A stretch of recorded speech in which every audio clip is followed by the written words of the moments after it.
My name is Darryl Kwa. Welcome once again. Vice President Dr. Mahmoud Bawumia has justified the decision by government to abolish the fumigation levy as well as other import levies imposed on some 64 commodities.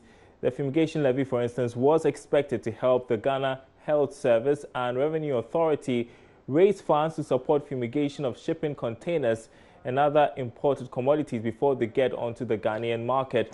However, after a huge public outcry, government has decided to scrap the levy, arguing it will impede investment drive through at the ports. Now, Dr.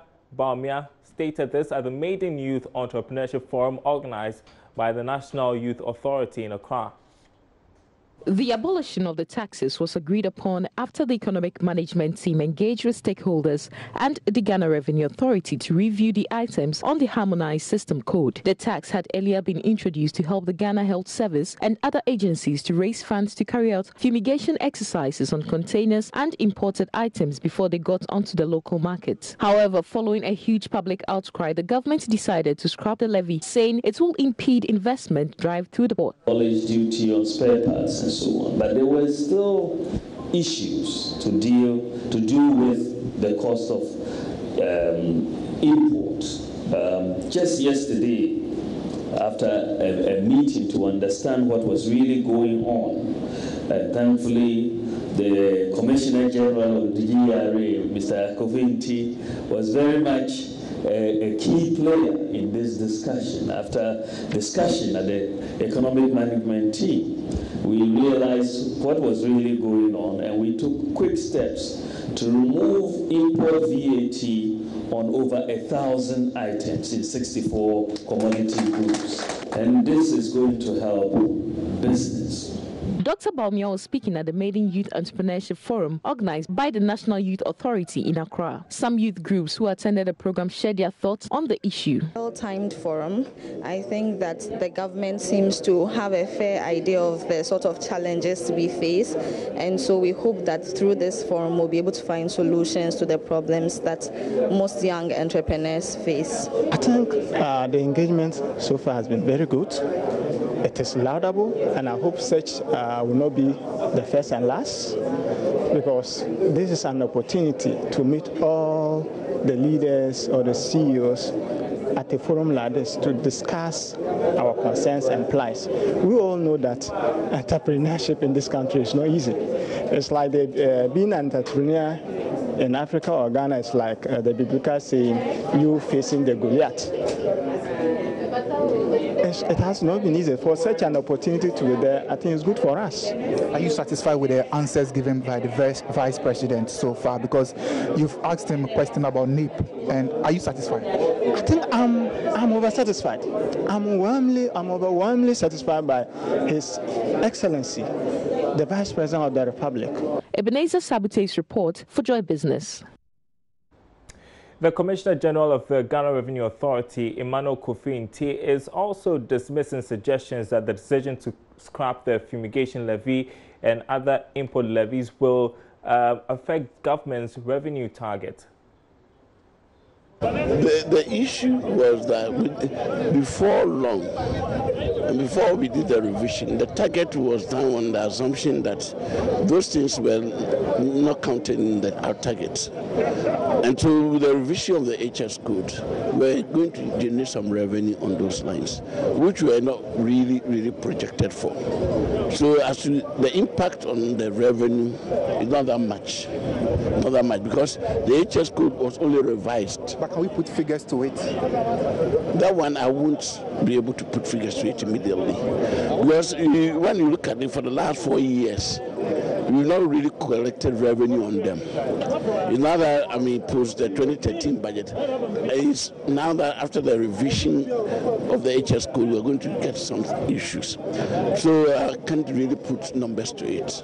But how much were we expecting, were we targeting earlier on? No, the 39 billion that was our overall target still stands. But then, that is it. The 39 billion target hasn't gotten any numbers for those things which which we are revised and trying using the HS code to embody into the tax net. So the core issue is that, as I know it, there's going to be an extra revenue that was going to come in to support the GRA's work and government collection.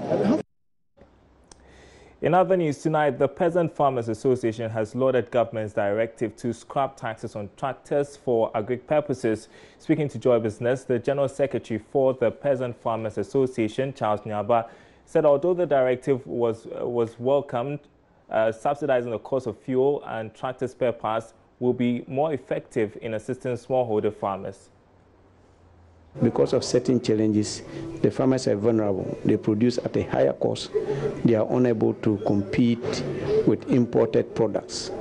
So if any policy that seeks to reduce cost of agro inputs is a welcome idea to we in peasant farmers. Majority of the farmers are smallholder farmers. About 90% of farmer population in Ghana are smallholder, owning between 1.5 to 2 acres. Actually, they don't need to buy tractors, and they don't have capacity to buy tractors, but they render tractor services. So it means the big farmers and the businessmen who have the muscle to buy tractors provide services for them by way of plowing, planting, and post-harvest activities. Now, as to whether the removal of the taxes would reflect on the cost of plowing per acre is another question. Because if you look at the component of cost of plowing, it's not only the fixed cost of the tractor, but the cost of fuel is number one. Cost of spare parts is number two. So if we actually want the smallholder farmer to benefit from this cost reduction, the only way to do that is to find a way of subsidizing fuel for machines that are doing work for farming. And then we also reduce costs of spare parts of tractors in particular. Government has secured Parliament's approval to raise up to $2.5 billion in Eurobond sale. This was after the Finance Committee recommended to the House for consideration in terms of how it intends to raise funds. George Affi joins me in the studio with more on this. Can you give us details of this bond, George? So when you look through the documents, up to $2.5 billion, $1 billion is going to be used for infrastructure projects, and up to the $1.5 billion are going to actually retire debts or old debts that are maturing. And for the first time, we're going to witness a mix of separate instruments being used. They'll talk about a samurai bond that's been going more to the Japanese market to raise this fund. We have the Chinese, more of like the renminbi bond, targeted basically at the Chinese market, and then the normal Eurobond. So you're having several instruments here the government is trying to use to raise the funds. Okay, so do we have any idea how these funds are going to be raised? Well, they are using this approach, the normal Eurobond approach. The other one is going to target the Chinese market. The other one is going to target the Japanese market. So it looks like government wants to have more of separate streams of income in terms of raising the funds, so that if there are problems with the cedi-dollar relation, they can fall on the yuan and also the renminbi and all the rest in terms of trying to get more funds to undertake certain critical projects they have outlined in the 2018 budget. All right, so you've been speaking to Atofos in Parliament. Actually, our parliamentary correspondent thought to engage him after the approval was given by the House, and this is what he had to say about the concerns being raised about why government might be borrowing too much. If you look at the memorandum that was submitted to Parliament, the terms are clear. The government intends to go to the capital market to borrow up to 2.6 billion Ghana cedis. And then the use of proceeds, you definitely will have to find out what they are going to use the money for. We were told that they are going to use 1 billion to finance capital expenditure in the 2018 budget. Capital expenditure in the 2018 budget. They are going to use another 1.5 billion for the purposes of liability management, and to use 500 million US Ghana cedi equivalent in the form of global depository notes. I have concerns. My first concern is that global depository notes, they are treating global depository note as if it is a domestic loan. It is not, because the participants are foreigners. They are settling the loan in foreign currency. The time comes for you to repay, you are repaying in dollar. In fact, they are going to repatriate even the coupon, their interest rate in dollars. So how can you classify that as a domestic bond? It is definitely not the case. The second point relates to the $1 billion US. They claim that they are going to use it to fund capital expenditure in the budget statement. I have concerns. My concerns are basically, in the memorandum that they sent to us, in the document that they gave to us, they have attached use of proceeds of the 2018 bonds. And they are saying that Ministry of Agriculture, they are going to spend 165 million. Don't forget that they've said earlier that project in the budget statement, 165 million for Ministry of Agriculture. And then you have the under the infrastructure, Ministry of Roads and Highways, they are going to spend 2.8 billion Ghana cedis. You see? And the Ministry of Railway Development, they are going to spend 475. But are his concerns legitimate?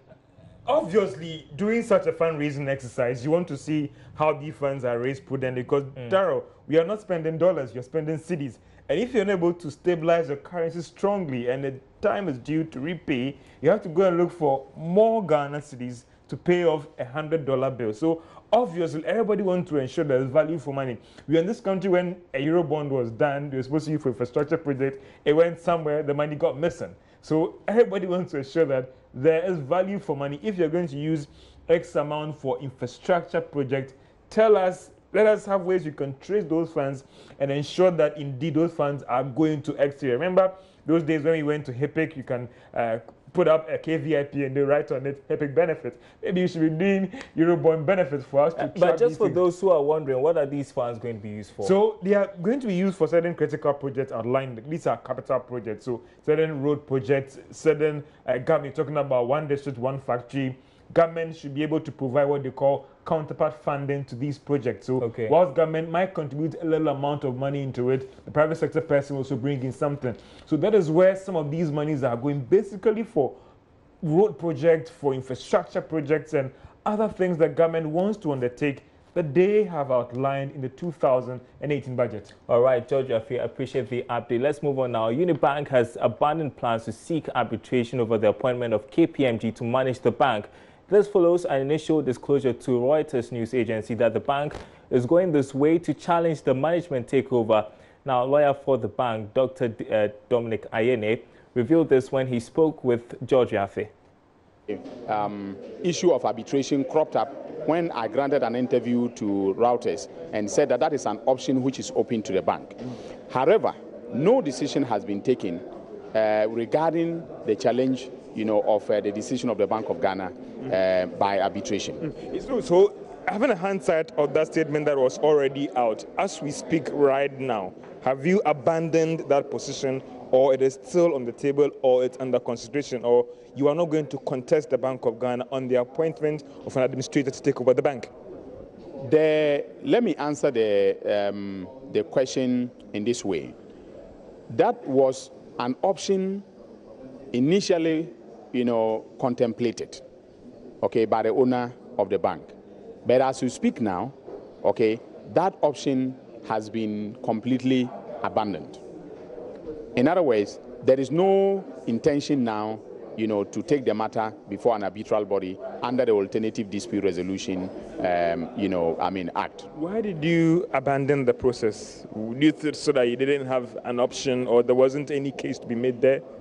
Well, it is not about not having a case to be made, because a case could definitely be made in terms of the way the Bank of Ghana served the notice and the manner in which it conducted its affairs.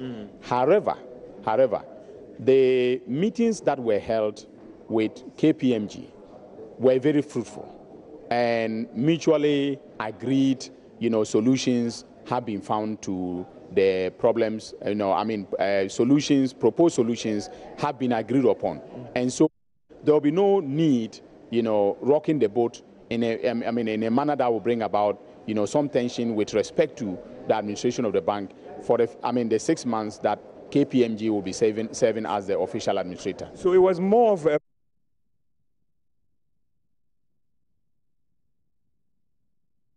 Well, we'll still remain with this subject because the CEO of the Ghana Investment Promotion Center, Yofi Grant, has allayed fears that the current developments in the banking sector could have a negative effect on international investments. Now, following the managerial takeover of Unibank by the Bank of Ghana and the subsequent collapse of two other banks, concerns are being raised over how this could affect investor confidence, especially in the financial sector. But Yofi Grant insists these developments rather send the right signals to investors on the effectiveness of banking regulations in the country.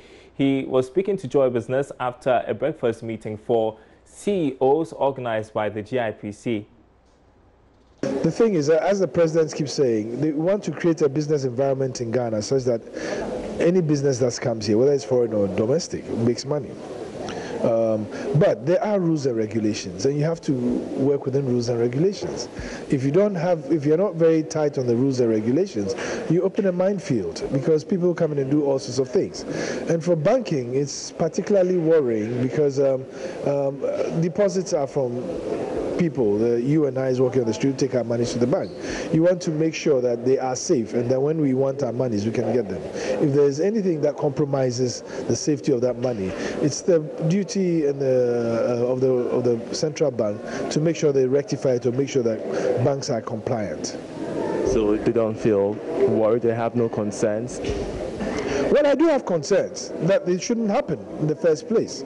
But I'm also encouraged that the Bank of Ghana is doing the right things. And sometimes you hear people make comments that, oh, why should they go and close the bank and said, but it's important because at the end of the day, first of all, there's the structure of the banking sector that needs to be maintained, safe and sound. Then, of course, there are depositors' funds that also need to be safe and sound and guaranteed. And so you can't have any company come in or any bank come in and just do things that are outside the remit of the law. Those laws are for right purposes. Well, let's get some analysis on this from investment banker and CEO of Echo Capital Investments, Stella Agbo, on the controversy surrounding the takeover of the Unibank management. Now, sharing his thoughts on the marketplace, he noted that it is already having a toll on the capital market, as happens in other markets elsewhere in the world. US and other developed markets, we pay attention to the regulators, especially when Federal Reserve is speaking, everybody pay attention to that. In Ghana, the same thing applies. In this case, we are all aware that there are some number of banks that are having issues. Now, so far, we have seen 3 so far. The rest are still unknown. And that creates a lot of uncertainty. In the markets where there is uncertainty, we are careful in terms of where to invest money. For instance, quite a number of clients have reached out to me to find out, are they safe? And the question then is, we are not quite sure. You understand? Because you are acting in the area of uncertainty, and that's how investment is. My job is to manage the risk. You understand? So you have to look at it in terms of, okay, is there any of the listed banks or any of the listed institutions that we're having difficulty? We learn with investment advisors to look at that and see how best they can manage it. And don't forget, not too long ago, we still have not resolved the UT issue. Many shareholders in UT have still not known whether they are getting anything back or not. So in a developed market, I would have expected some movement in the stock market, some kind of panic. But in this case, we have not seen anything like that. It is good for our market. Away from banking issues, and the Ghana Hoteliers Association has described the Minister of Tourism's recent disclosure that government will establish relatively affordable hotels across the country as unfortunate. The Tourism Minister, Catherine Afeku, recently stated at a media engagement that Aquaba hotels would be constructed throughout the country and operated at cheaper rates. But In an interview with Joy Business, the president-elect of the Ghana Hotels Association, Dr. Edward Aka, expressed regret at those comments and noted the reality of challenges in the sector will undermine any such moves. There's more in this report. The hospitality sector of economies plays a vital role when it comes to tourism development globally. Every foreign tourist who enters a country has to be accommodated in one way or the other before deciding to visiting sites. This makes hotels and guest houses indispensable links in the tourism value chain. However, various components have contributed to making hotel rates very expensive in the country. Tourism Minister Catherine Afeku recently disclosed at a media encounter that government will put up Aquaba hotels throughout the country to be operated at lower rates. This has, however, not gone down well with the Ghana Hotels Association. Its incoming president, Dr. Edward Aka, says the tourism minister should rather fix the challenges inherent in the industry instead of establishing Aquaba hotels. She started on the premise that they are going to build Aquaba hotels because hotel rates are expensive in Ghana. But the question is, if hotel rates are expensive, now who costs up? Because if you look at the input, the cost input into the hotel business, a lot of them get to the doorstep of government. We're talking about electricity. We're talking about water. We're talking about the taxes. We're talking about the license we pay to the regulatory bodies. We're talking about even royalties. As we speak now, the Audiovisual Rights Society of Ghana is chasing our members with some outrageous figures that they want the hotels to pay. So all these, and even staff training. See, because we don't have too many training points in Ghana for the industry, what it means is that the hotels themselves have to spend a lot of money to train their staff. And you talk about supplies.